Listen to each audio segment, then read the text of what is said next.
Hey guys, it's Nicole. I'm back with another video, and today's video is going to be just slightly different. I kind of have to do things a little bit differently. Right now I am currently packing up all of my things because I am moving.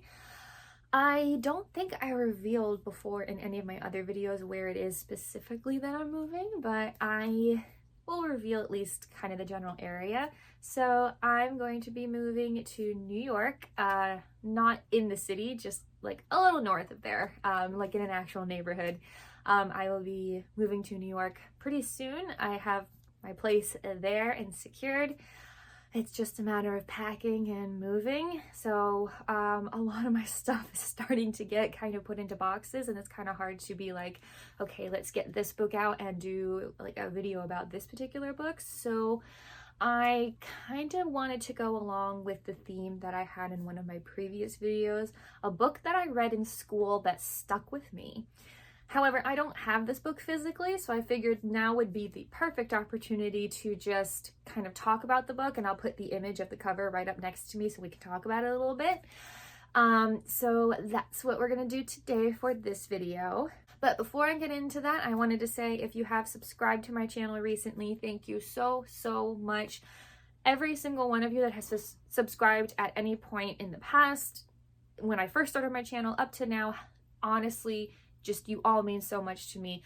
It's constantly shocking to me that I have subscribers, especially as many as you. So thank you so much for being here. If you haven't subscribed, go ahead and subscribe. It's so easy to just click that button. You'll get notified when I upload new videos. And lately that has been a little bit more chaotic and less on the schedule that I like it to be.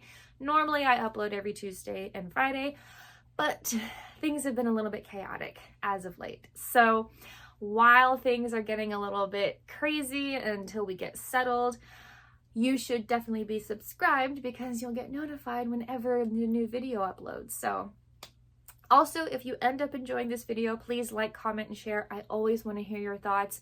And please share this video. It really helps get my channel out there to the people that will enjoy it and want to watch my content.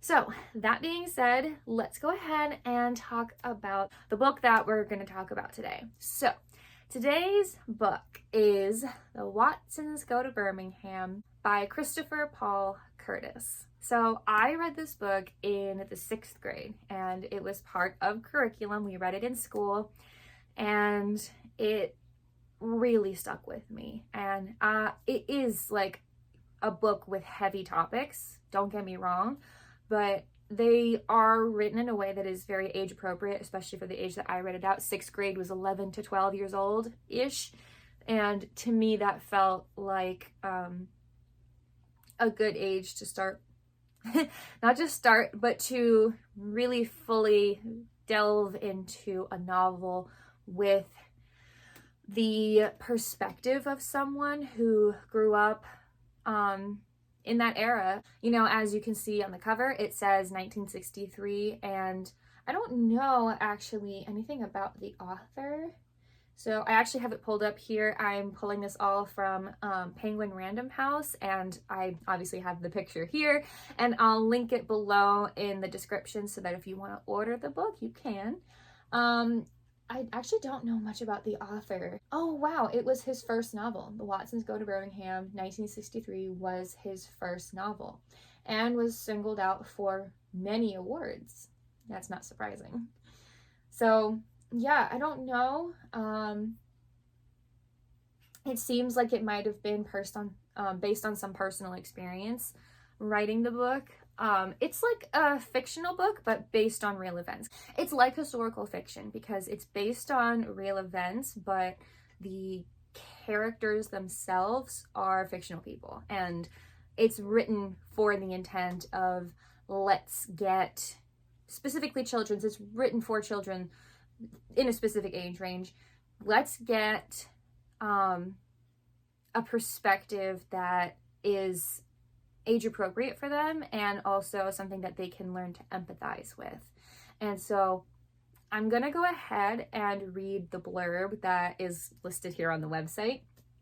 So it's a short little paragraph, it says, when the Watson family, 10-year-old Kenny, mama, dad, little sister Joetta, and brother Byron sets out on a trip south to visit grandma in Birmingham, Alabama, they don't realize that they're heading toward one of the darkest moments in America's history. The Watsons' journey reminds us that even in the hardest times, laughter and family can help us get through anything. There are a couple of review quotes that they actually list here. They don't necessarily give any context, so I'm not going to read them. If you're curious, they're on the website through the link. So to be perfectly honest, I actually don't remember what the cover of this book looked like when I read it for the very first time when I was around 12. But this is the cover that I have pulled up here, so we'll talk about it a little bit. So obviously this looks like a drawn picture, colored pencil. I'm not sure the medium. And it's, you know, we have the family in the car. We've already described the back, so we know the family that we're talking about. Family in the car, and it's probably pretty obvious that the little boy sticking his head out the window is probably going to be our main character, our protagonist. And he does look pretty hopeful. He's, looks like he's going towards something normal and exciting. And little do they know they're going to and become somehow involved in a very, very, very dark chapter in US American history. So it's obviously, you can see at the bottom of the cover, there are two like symbols, seals, I guess you might call them more, of like award, like status basically. So one of them says it's for nonviolent social change, and it was awarded from it's the Coretta Scott King Award, and it's nonviolent social change honor, basically, is that one symbol on the bottom left, all the way on the bottom left. And then the other one directly next to it says Newbery Honor Book. And there is actually a section on this particular webpage from Penguin Random House that lists all of the awards that this book won. I don't know if I could count them all. It's like, let's see, 15. It won 15 honors / awards, and that says a lot. At least I think it says a lot. So the book was published, here we go, published 1997. Ah, what a special year. So yeah, it actually lists the age range and the grades that it's for in terms of reading level and comprehension. It's for 8 to 12 years and grades 3 through 7, which is about right. That's exact age that I read this book at. So now that we've gotten through all of that, I do want to go ahead and read the first page of this book. It actually does let us see it through this website, which I'm glad about, because I'm like, oh, I normally do that, but I don't have the physical book, which I do plan on getting because I do like collecting books, and especially ones that meant a lot to me and stuck with me over the years. If you get the book itself or look in this, there is a page at the beginning of the book that lists other works from the author. The other thing that I do want to point out is I got the published year from Penguin Random House website. Like, they have a product details under it. This text in the book, because it has the page that lists all the copyrights, says that it was actually published in 1995. So mid to late 90s is when this book actually was published. The really other great part of this book that I'm so glad was included as well is before we even get to the story or the foreword, because there is a foreword as well, there is a page listing in memory of the victims of the attack that we delve into a little bit in this book. So the victims' names are there, and I think that that is a very important part to include in this book, so I'm really glad it was included. So there is a foreword. I'm not going to get into that because that delves into a little bit extra, probably background into the history and why this particular author wrote this story specifically. So that is something interesting that I think is important to read too if you end up reading this story. We do have the first page here. Now, I am going to put it up here. I hope I don't get dinged. I don't know what I am allowed to do and not allowed to do when it comes to showing certain things, especially on the internet. So I'm going to put it here. Hopefully it's okay. But the first chapter, like, it looks like each chapter just is numbered, like number 1, like you're making a list. And then each chapter, it looks like, has chapter names, which I have mentioned before. I do love chapter names. And then it gets into the actual chapter. So, chapter 1, and you wonder why we get called the Weird Watsons.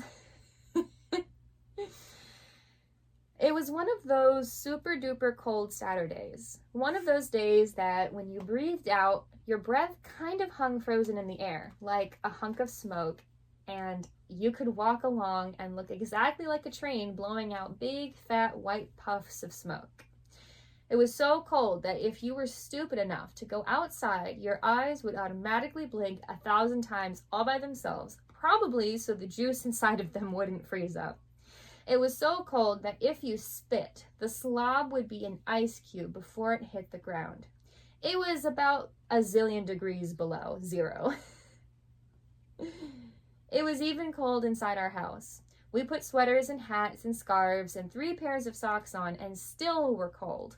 The thermostat was turned all the way up and the furnace was banging and sounding like it was about to blow up, but it still felt like Jack Frost had moved in with us.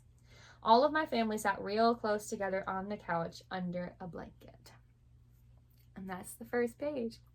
It's so surreal for me reading that first page because it's been about 14 years since I first read this book. Is that right? No, 16 years. It's actually been about 16 years since I read this book. It's always so fascinating to read children's books, especially as you get older, and especially ones that you read when you were a kid, and how it sounds so intelligent and complex as far as language and writing goes when you're younger, and then when you read it now and it sounds like, wow, this is written in a way that is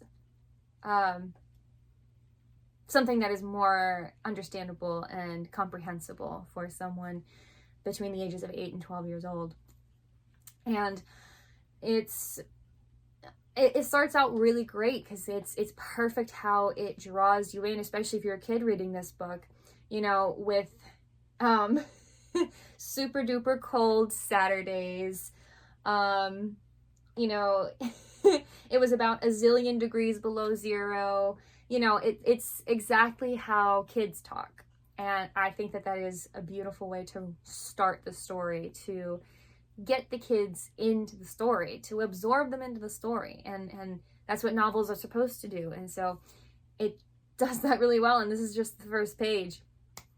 So I wanted to bring this particular book up now for honestly several reasons. One of the reasons is absolutely that I kind of wanted to stay on the track of talking about books that I read in school that stuck with me my whole life in a good way.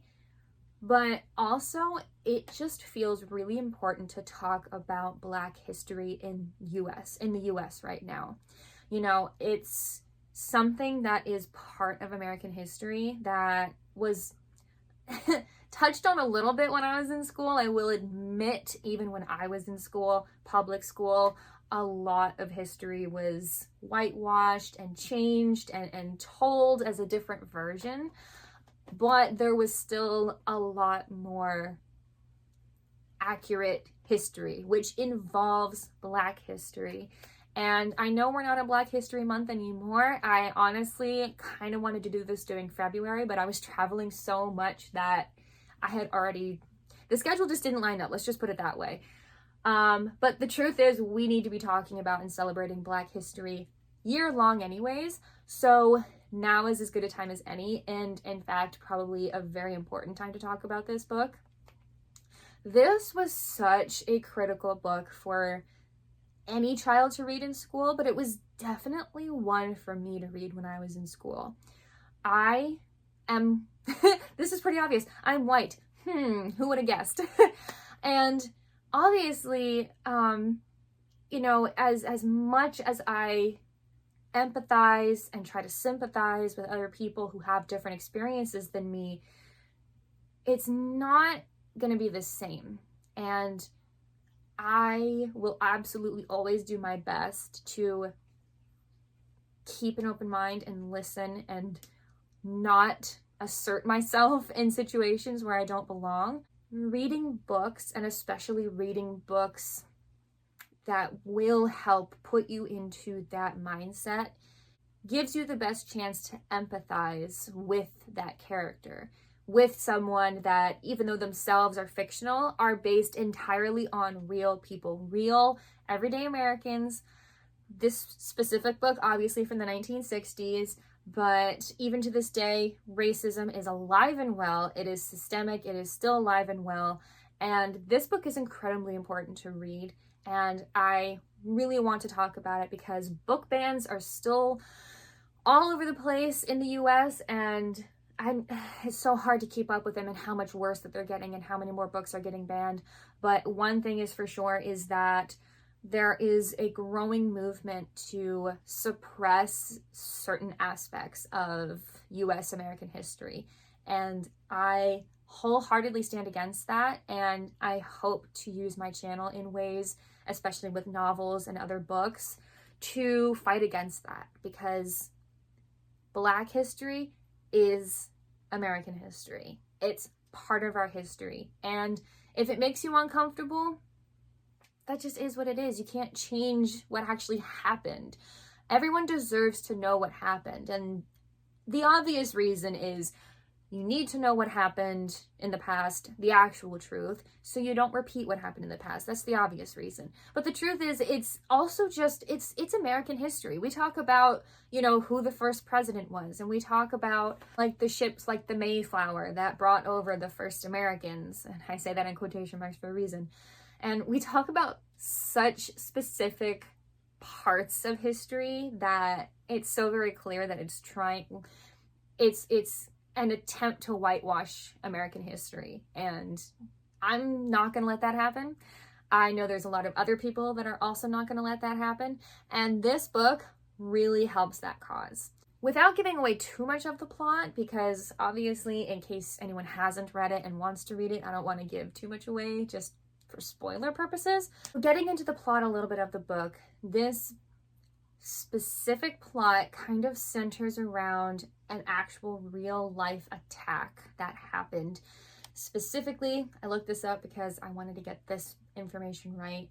On September 15th, 1963, a church in Birmingham, Alabama, specifically the 16th Street Baptist Church in Birmingham, Alabama, on September 15th, 1963, was blown up. I'm not gonna use the other word that is specifically the weapon that was used to do that, but it's pretty obvious from what I'm saying. It was blown up, it exploded while there were people inside. And the people that were inside were actually children. They were little girls. There were 4 young girls that were killed instantly from this attack, and I will say their names and their ages right now. Denise McNair, 11 years old, Addie Mae Collins, 14 years old, Carol Robertson, 14 years old, and Cynthia Wesley, 14 years old. All 4 of them were killed in the incident, in the attack, because it was an attack, as a result of the weapon placed under the church by members of a certain white supremacist group, otherwise known as the KKK. There were 22 others in the church. So it wasn't just those that lost their lives that were affected by this. It was their loved ones who lost them, but also the people that were injured as well, because not only do they have to live with their injuries and the fallout from that, but also the trauma that comes with being attacked in a place that was supposed to be safe. So this is something that I learned about when I was in the 6th grade. I was 12 years old. and I learned about this attack on American citizens, and I was furious and outraged that this happened. And reading this book put me into the mindset of what it would have been like to have been a child at the time that it happened. It didn't matter that this book was written for, the protagonist is a child, a young Black boy. It didn't matter because I read his perspective. I got into the mindset of what it was like to be a child because I was a child. And when we get to the part of the book that the attack happens, it felt like I was actually there. And obviously I wasn't, and I can't ever know what it was actually like to have been there. But reading that and understanding the gravity of the situation, and even learning why they were attacked because of the color of their skin, that was insane to me because they were just kids like me. And so I was so furious and enraged that people did that to other people. And it's so important to teach all children, especially American children, about this story.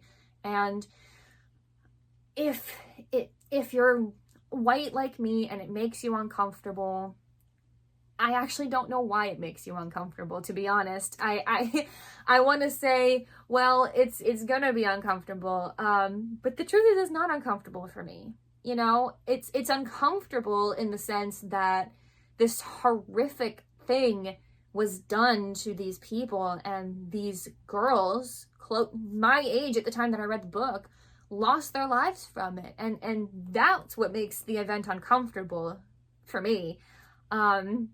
So personally, if you're white and this kind of story, this history makes you uncomfortable, I really ask you to sit with that and question why it makes you uncomfortable.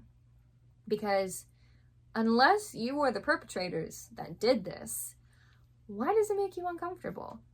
This is American history. There were plenty of other events, other attacks that have happened in US history that I'm sure don't bother you. So why does this one? Why specific ones that involve certain demographics? And I know that it's so easy to say you're just raised a certain way. It's so easy to say, well, why do I need to know this? It's so easy to just turn away. But the truth is, for me, it's actually harder to turn away. I have never turned away from that kind of stuff. So it's actually harder for me to turn away from actual US history, because it's part of our story. It's part of our collective history. We're all Americans here. We are all part of this country. And it just is so confusing to me to hear these kind of parts of history and go, well, that's not my history. That's so confusing to me.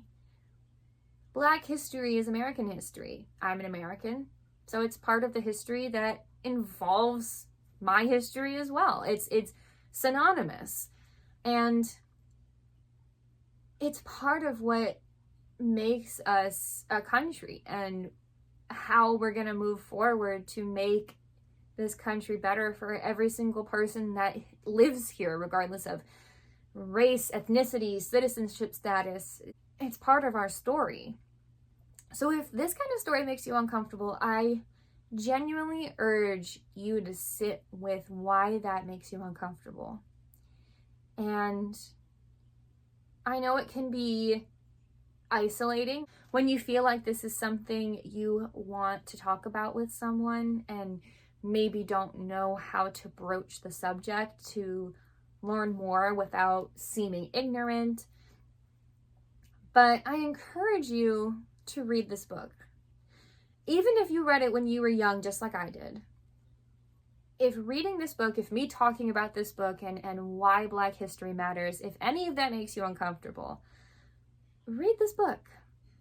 It's so important. It describes it so well. Yes, it's written at a children's level. That doesn't matter. The story, the message, the entire point of the book is there. And this is a perfect place to start.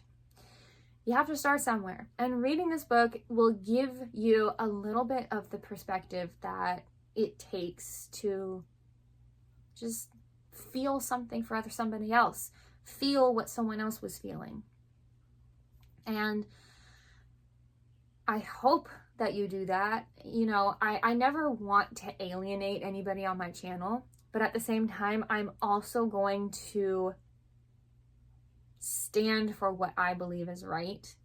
And I refuse to let books like these be taken out of curriculums, public eye, the trending stories. I refuse to let this go away, because this is a book that stuck with me. I read this when I was 12 years old. I'm 28 now, and I remember so vividly reading this book and getting to the part when the attack on the church happened, and how devastated I was, and especially devastated to learn that it was real and that those girls actually they lost their lives. And it stuck with me, and not in the way that made me feel guilty. I didn't do this. It stuck with me in the way that I'm like, I want to make sure that this never happens again. I want to make sure that every single person who lives as a human being, especially in this country, every single Black child, person, adult, gets to feel safe. I have never felt that level of violence before, that threat of violence before. And reading that story, hearing that it was real, all I wanted was to make sure that that never happened to anybody, especially based on their skin color. That was absolutely ridiculous to me. And everyone should feel that way. Everyone should feel that we need to make this country better for everybody. And I'm going to keep standing up for it, and I'm going to keep talking about it. And if that's something you don't like, I don't want you to leave my channel, but if you do, I can't stop you. But I hope that this video reaches you in some way, inspires you in some way, maybe to go read this book, or maybe to look into some other books, maybe that this author wrote, maybe other books about Black history that can illuminate some things for you that maybe you never learned before in school. I hope that that is something that inspires you today. And if you're watching this and you already know this story, you know how important it is, you know how important Black history is. I hope I've done this justice. Let me know in the comments if you think that I forgot something, if I needed to add something else. I always want to maintain communication with anyone, especially if you disagree with my content, respectfully. Let's keep things civil, obviously. We don't need to attack anybody. So please let me know in the comments what you guys think of this video, what you think of this book, if you read it as well. It was such an impactful one for me, and I hope it was for other kids as well. But that is all for this week's video. Thank you guys so much for watching. And I did forget to mention it during February, but happy Black History Month, even though it has since passed. But it should be something we are celebrating year-round. And I will see you guys all in the next video.